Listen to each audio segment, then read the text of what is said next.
Siin uudiste stuudio mikrofoni juures Rohkede Velak. Mullu peteti Eesti inimestelt välja 29 miljonit eurot. Valitsuse eilne eriistung leidis, et nii suur summa näitab, inimestel on endiselt liiga palju raha. Vaatamata hinnatõusudele ja maksutõusudele liiguvad Eestis jätkuvalt miljonid, mis teeb riigi petturitele atraktiivseks. Olukorra lahendamiseks otsustas valitsus tõsta kõiki olemasolevaid makse 100%.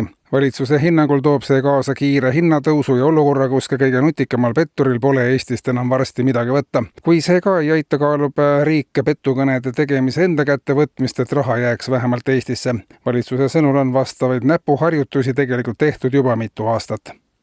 Eesti Pank aga annab teada, et kodulaenude arv on aasta alguses ootamatult kasvanud. Ekspertide hinnangul ei ole põhjus mitte optimism majanduse suhtes, vaid hoopis uus reaalsus majapidamiste eelarvetes, kus kodulaenu kuumakse on taandunud teiste püsikulude kõrval teisejärguliseks. Kui jaanuari elektriarve ületab kodulaenu makset mitmekordselt, siis psühholoogiline barjäär uue laenu võtmiseks kaob, selgitas anonüümsust palunud finantsnõustaja, kelle sõnul tunnetavad paljud pered, et kodulaenu makse on muutunud justkui odavaks püsitellimuseks, mille olemasolu enam igapäevast otsustusprotsessi ei mõjuta. Nii toob tõusev elektrihind kaasa uue kinnisvarabuumi ja uusarendustena taas rehetarede ehitamise populaarsuse, kus saab istuda perega rahulikult peeruvalgel.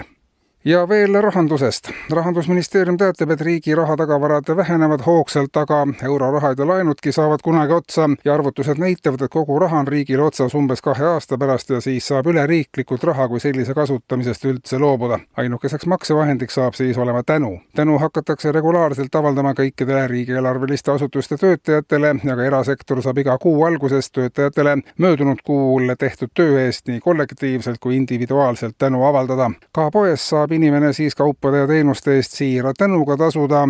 Siiani on palju ameteid, kus on suuresti puhtalt aitäh eest töötatudki ja see on olnud vajalik ettevalmistus pinnas puhtalt tänupõhisele finantssüsteemile üleminekul. Väljatöötamisel on ka võlaõigusseadustiku kohandamine tänuvõlglaste korrale kutsumiseks. Tänu saab olema ka kõrge kursiga teiste valuutade suhtes, sest teineteise tänamine ja tänutunne ei ole Eestis väga levinud ja see on kindel valuuta. Valitsus annab teada, et kui inimesed nüüd ei jõua ära tänada kõige hea eest, mis valitsus neile teinud on, siis muretsemiseks ei ole põhjust, saab koostada maksegraafiku ja tänada osade kaupa.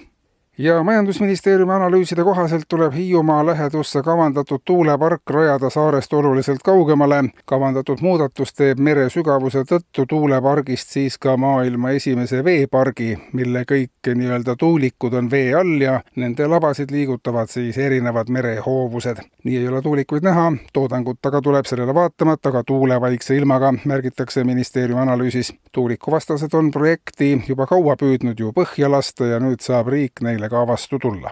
Kuulsite uudiseid.